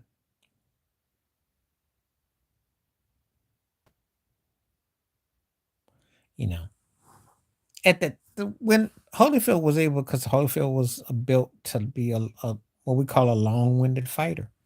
So in his defense, he can go long distance, and he can. And what I mean by that is that he got a good chin. He showed me that. I remember when he fought Riddick Bowe. Riddick had him by weight and size, but he went the distance with him. So Holyfield proved himself how great he was. I just think sometimes matchups, I think it's a case of matchups. I think he was a strong matchup against Tyson. I do.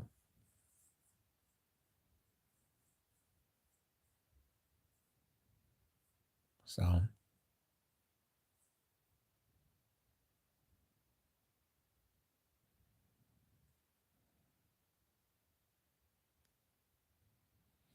that's how I look at that. You were. And I caught all of Holyfield. I caught all of the Holyfield. He was the real deal. He was a long-winded fighter, meaning he could go distances with you. Told you I loved Holyfield because if I ever had a food party or something, I knew I was gonna have dinner, seconds, thirds, and dessert if I wanted, and a snack because his fights will go 15 rounds. Mike Tyson's behind. You'll barely get your food on the table and it's over. That was the thing. But Holyfield was well, he put in the work. And occasionally he might fall under your underrated knockouts because he might knock somebody out. He was a hard worker, student. Yeah.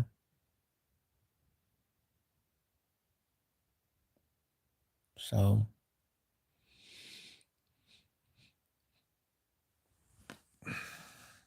I have much respect for Holyfield. Mhm.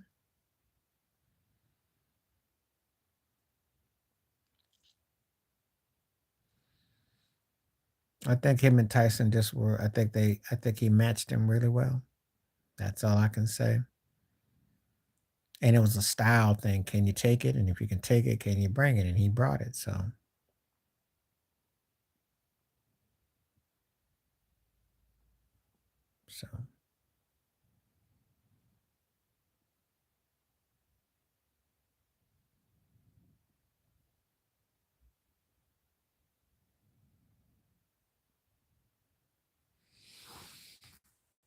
throw some names up and I'll tell you because I'm not thinking right now. I mean, Um, it's been a while, and this is in all honesty. I want to say who I want to say. See, because they changed they changed the body count with the guys. They went from cruiser. Okay, I like Trinidad. Good name. Boy, I ain't heard that name in so long. You are a boxing buff. Haven't heard Trinidad's name. You making me think I'm talking to Max Kellerman. I haven't heard Felix Trinidad's name in a long time. He was nice. He was tough. He was tough. I gotta remember like all the weight classes too, because like I said before, once they changed they did do a lot of a drastic change.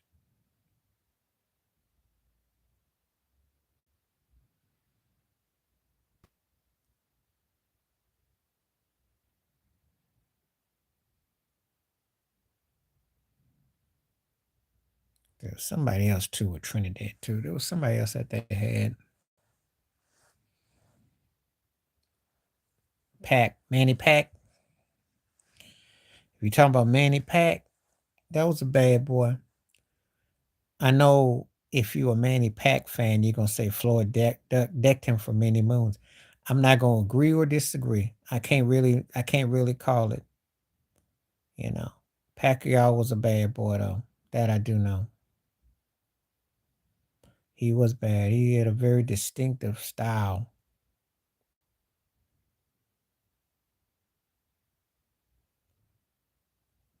Yeah, and sometimes it's the way a guy's style was that some cats can't get into because of the way they was about it and the way they carry themselves. There's different things, reasons why. And sometimes they ain't even boxing related.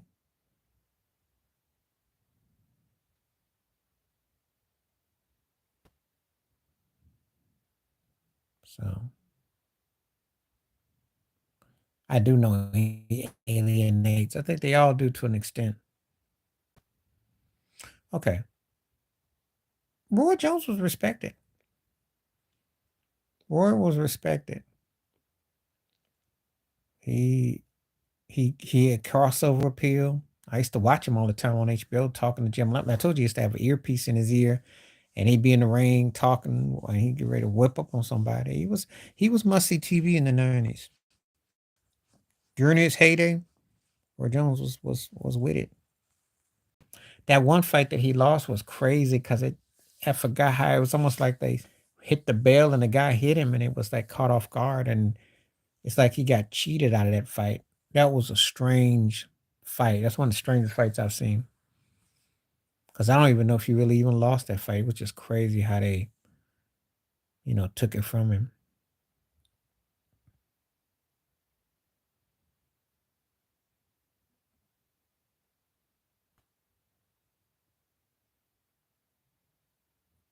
So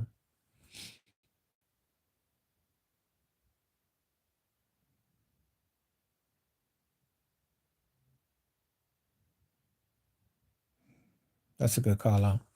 But I did like Roy Jones though. I definitely liked Roy Jones. I like how you stay loyal to B Hop. You East Coast all the way. Because B Hop definitely had that Philly, had that love. There's certain cats that had love in different places. Wow.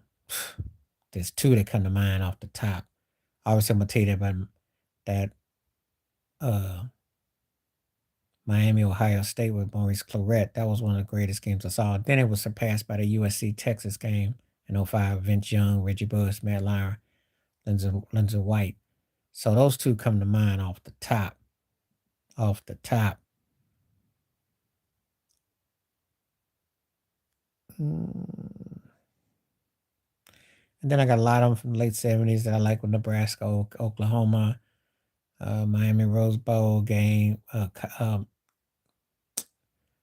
Rose Bowl. They played for in the late '80s. They had games I like. Those come to mind.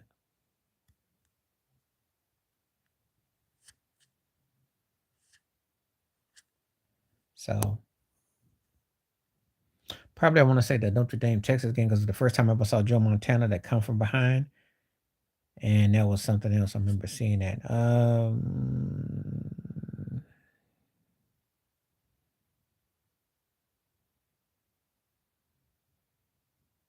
course, Michigan beat Ohio State. Yeah, I like that.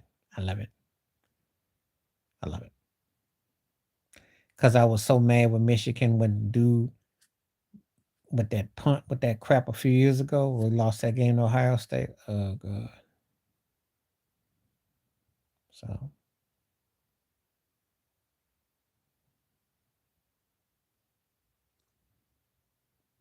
even though Michigan lost to Carolina, I love that game.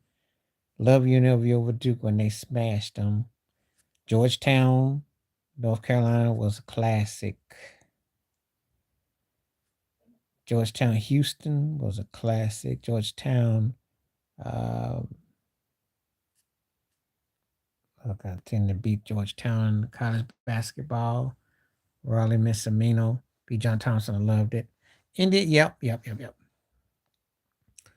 That's probably the GOAT. Because Magic and Bird, that's still the most highly rated game ever. So that should tell you everything you need to know. I remember that game too. My grandmother on my mother's side had like a little black and white TV with rabbit ears. Remember that game. Clark Kellogg's, who still does commentary for CBS Sports. Him and Magic were rolling. See, when I was a kid, I always thought that your college teammate would go to with you at the pros, and your other team guy was a rival. How wrong was I? But yeah, my dude Raul, the former Chris Jackson, with LSU, Christian Laettner. Um,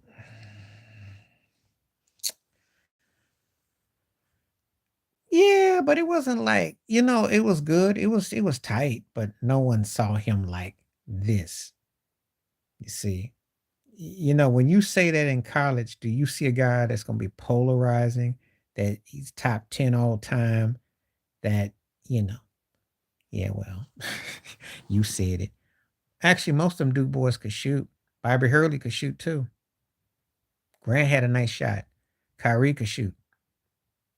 Even Shane Battier. Yeah. But uh Bird could shoot back then too. Um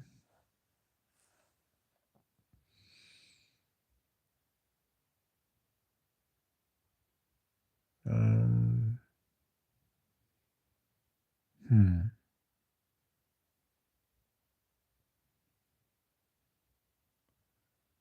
Carmelo had a nice shot too.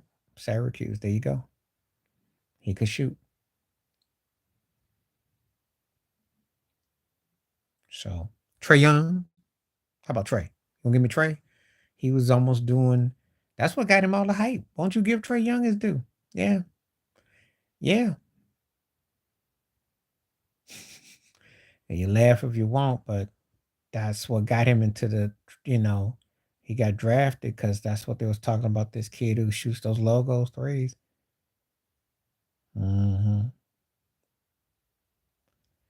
Good call on McNamara because I hadn't thought about him in 20 years. Good call. I love when you be doing your sports IQs. You go back. Yeah. And again, sometimes these guys, you wonder how come they couldn't make it in the NBA and what was holding them back or why this or that. So it's different things.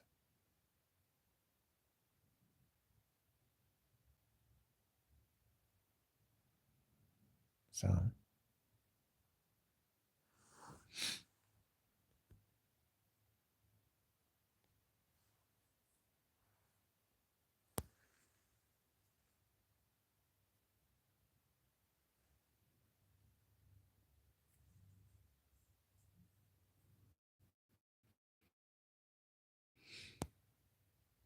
he was.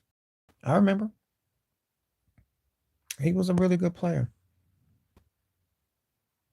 I just don't think he really fit in good with Chicago. That's all. I think he had not a good situation. Um, but he was good. He was good. But I think I like him better as an announcer than I do analyst than I do. You know,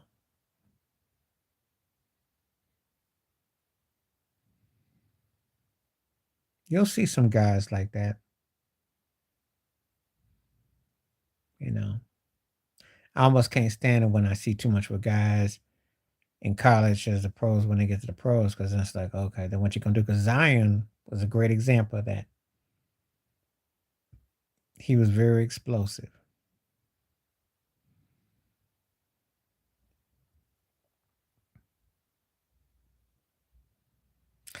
Well, of course, Michigan losing to Duke and to Carolina. That's the most I was mad, especially that Carolina game. I was like, I had a, I had picked the team I wanted out of a hat, and I had a side $20 bet. I stood to make about anywhere from 200 to $500. I ended up losing $20. I remember that. Was it?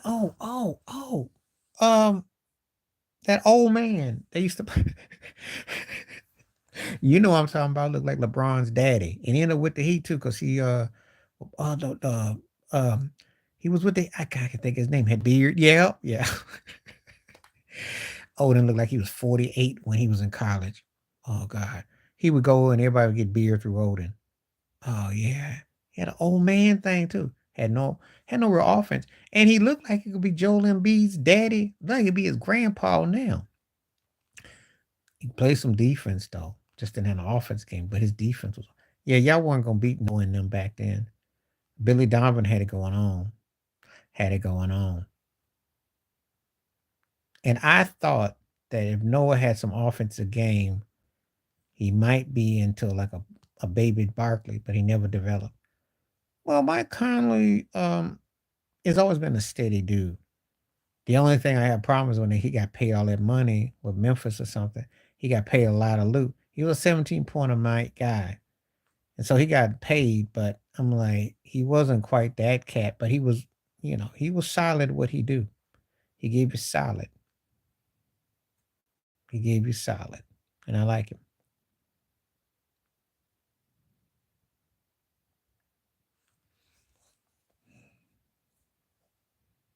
That's not saying nothing. Listen what you saying. You talking about a guy that's been around 15 some plus years. Tyler Hero been hurt, and Tyler Hero is not as good as they want him to be, or as good as he thinks he is. I'm not gonna argue with that. Hero should be better though, but he ain't. If he was better than he was, Jimmy Butler would have to step it up. Bam would have to step it up because he's got the kind of game that is geared towards today. He just ain't that dude. He too streaky. He got handles, he can move, but he ain't consistent.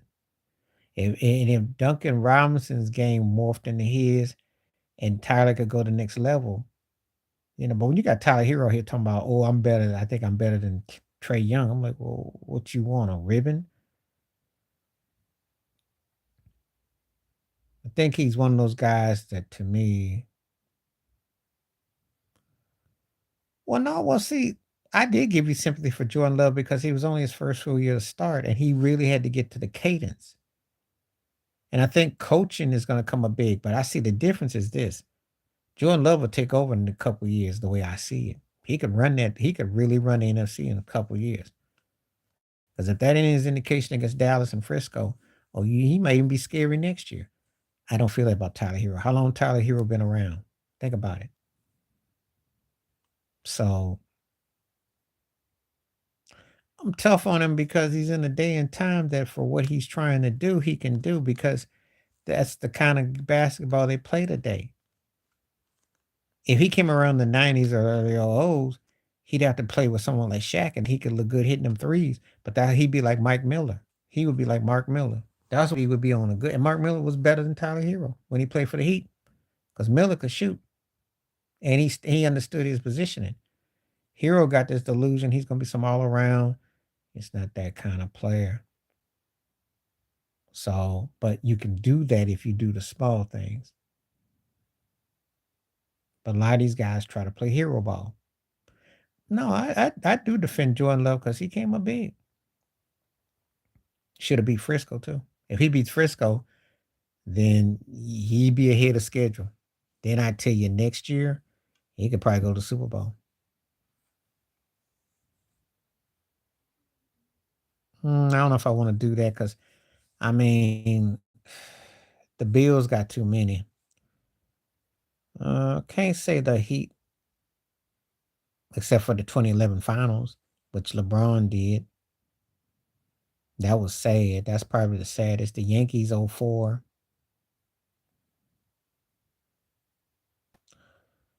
The Bills just being sloppy and just not focused. I think, certain situations. But some of that's on coaching. No, Gabe was all right. He wasn't the problem this year. He wasn't the problem. Put that on Josh Allen, and I put that on McDermott and Diggs sometimes too. I ain't gonna hold it against Gabe Davis. Gabe Davis is a next to third option. I gotta hold it on the quarterback. See, in football, it's pretty simple. Your quarterback has to either reach the pinnacle or he's gonna hit the pits. So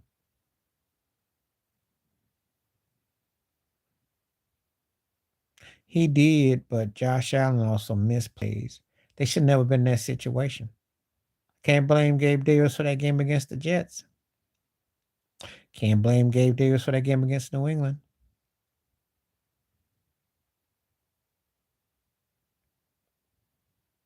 Can't blame Gabe Davis for that game against Denver.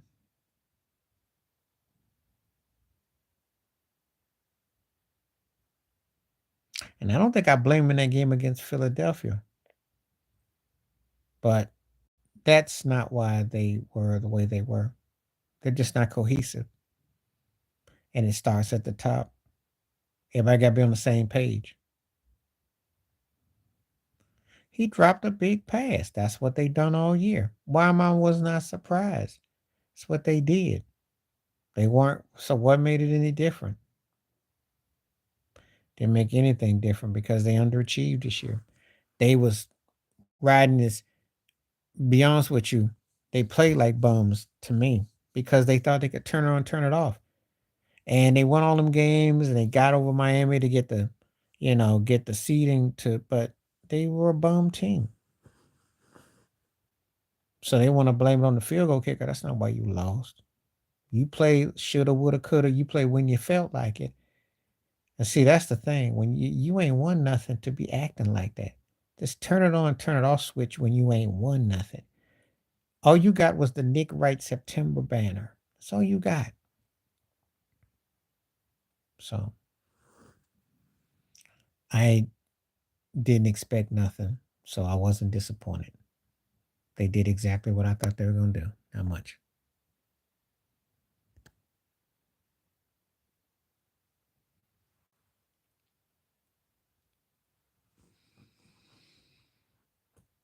And who's going to say Diggs is elite? Because he is, you know.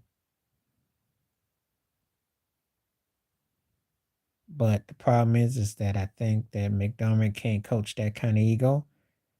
And you're seeing what put the coach with the right situation. You see it in Kansas City. That's what I try to tell you. This is not brain surgery. You put the right pieces with the right ego, you win. Okay? That's it. That's it. Phil Jackson showed you that with Chicago and the Lakers. Okay? Pat Riley showed you that.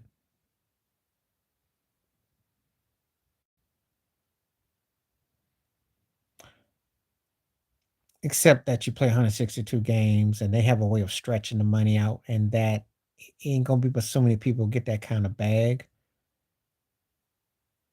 And I know what you're saying or thinking. It ain't gonna mean nothing for the Yankees. No one cares like that no more.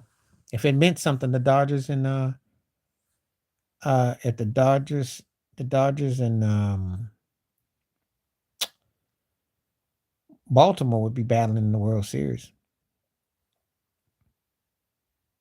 The markets still mean more because Shohei Ohtani just went from the Angels to the Dodgers. So it does mean more. I mean, market's still there. You know, Shohei just left the Angels for the Dodgers, so he's staying in LA. He's just going to the bigger market. I don't think you necessarily have what I call the quality of players, though, that merit all that, though. That's the part I want to get to. There really isn't that many of those kind of guys. I saw something about Mike Trout today talking about getting traded. He doesn't want to get traded. So, you know, and um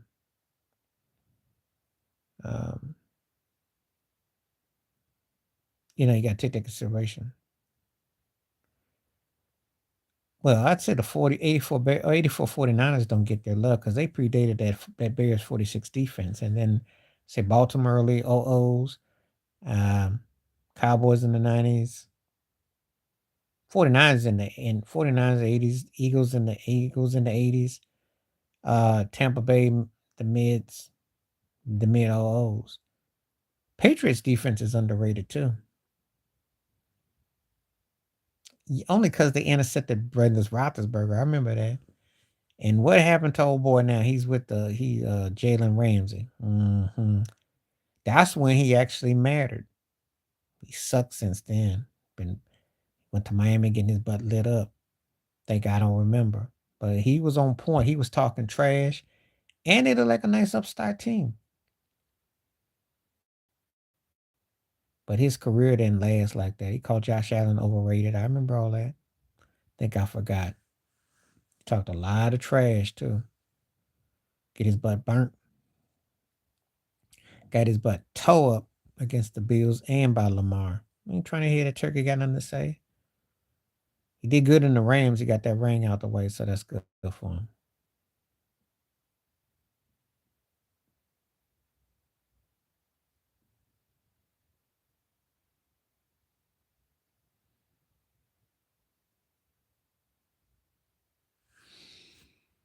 So,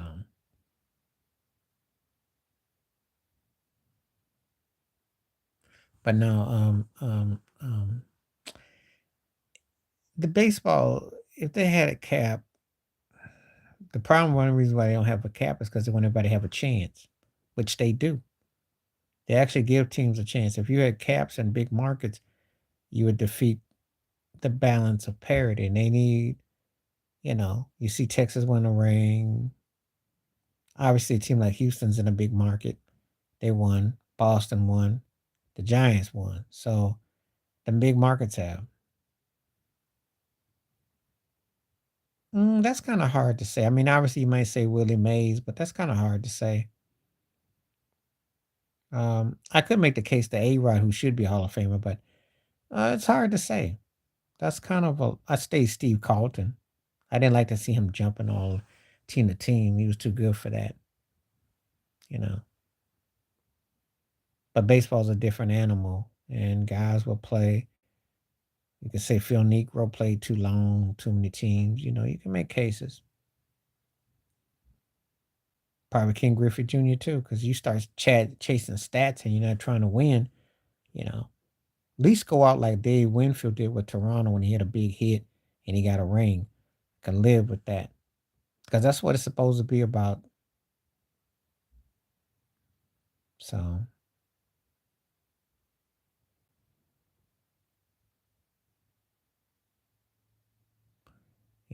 if Clemens was in, I'd probably tell you that because I think he stayed in Houston a little bit too long.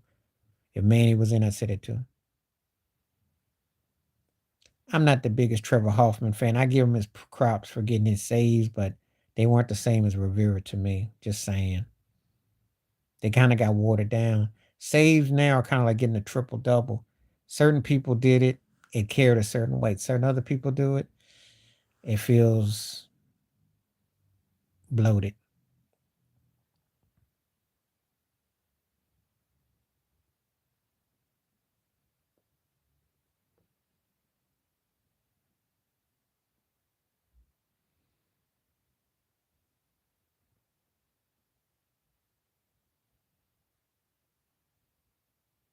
Barry Bonds,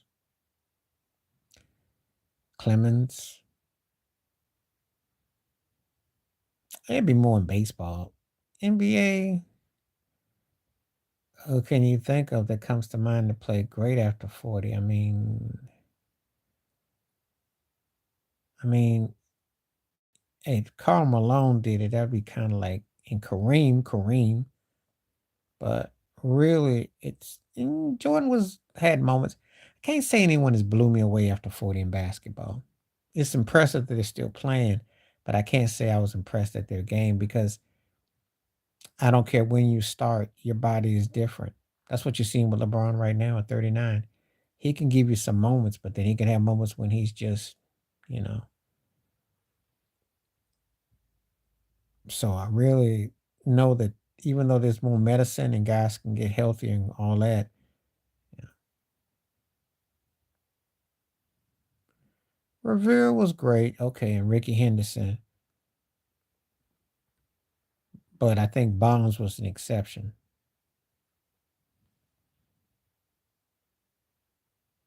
And sometimes with making an all-star don't really mean that you necessarily was great either. Sometimes it's just because of your name recognition too. Let's keep it 100. I think Ichiro would have been great at 40. I don't want to think about it. Pete Rose was still doing it. But again, it's not a lot. But I think you're going to have like compare basketball to baseball. You're going to probably have 10 to 1, 12 to 3. It's not too many people in basketball you want to see playing that long.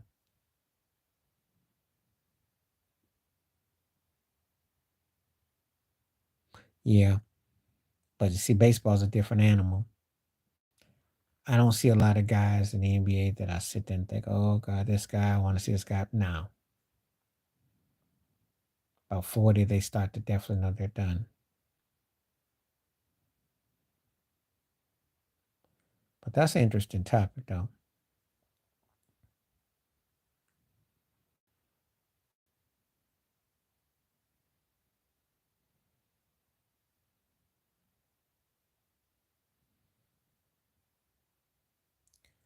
Vince had some alright moments, but I wasn't. Again, he could he still be playing? Yes, but was it worth it? If you're not getting a ring or nothing, no, no, no. And LeBron looks his age. He could probably play a couple more years, but let's be realistic. That peak prime is long gone, and they need another gun. And his points don't really register anymore.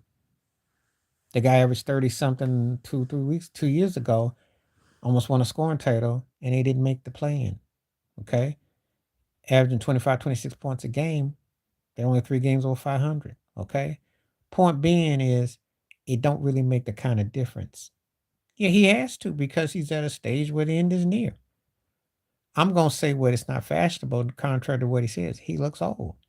Yeah, he has some moments, but he can't do it like he could.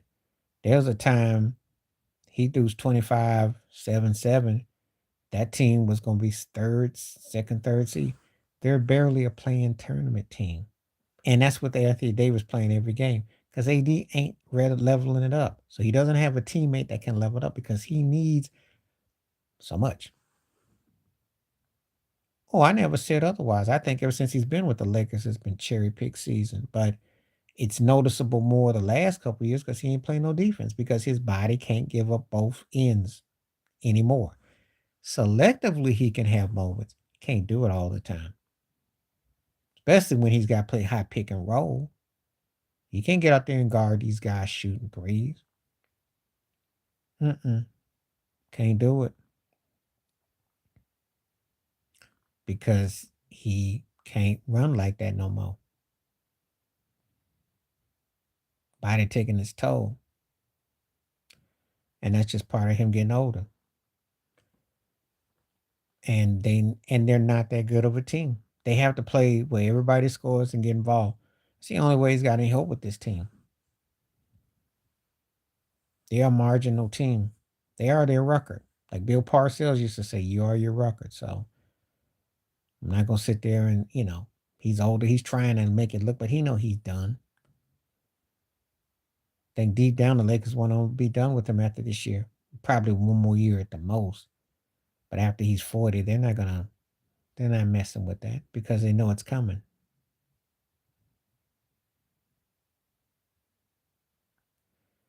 Yeah, he can still drive and he'll hit some shots, but again, his body ain't taking it. He's definitely in the home stretch of his career, and he knows it. Most of us know it. His impact ain't felt no more. That's the point I'm getting at. Long story short, 25, 26 points a game, 7 boards, 7, 8 assists. It's not felt no more. It's not really making them into a championship team. The young guns that came along took over. What have you noticed since after the bubble, aside from 2021, they all got hurt. But the last what? Since 2022 to now is what? Playing tournament type team. Just saying. Got lucky last year. And they could be dangerous enough to win a round or two, depends on who they play in the first round or what have you. But as far as like being a championship caliber, no. And there's always an thoughts of getting hurt. Just not the same no more. Not the same. So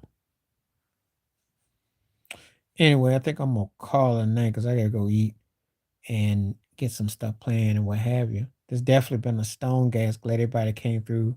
Appreciate the questions. Appreciate the thoughts. We gotta come up with some more concepts. We're looking forward to more. I'm gonna shoot some videos tomorrow. I got some stuff to lay up, but appreciate everybody coming through. We touched on a lot of topics tonight: music, sports, different segments. So let's do it again. Looking forward. Peace. The best. Stay warm. Stay safe. Appreciate you, Ted. Appreciate everybody that came through. Stay up. Stay strong. We'll catch you. I'm out.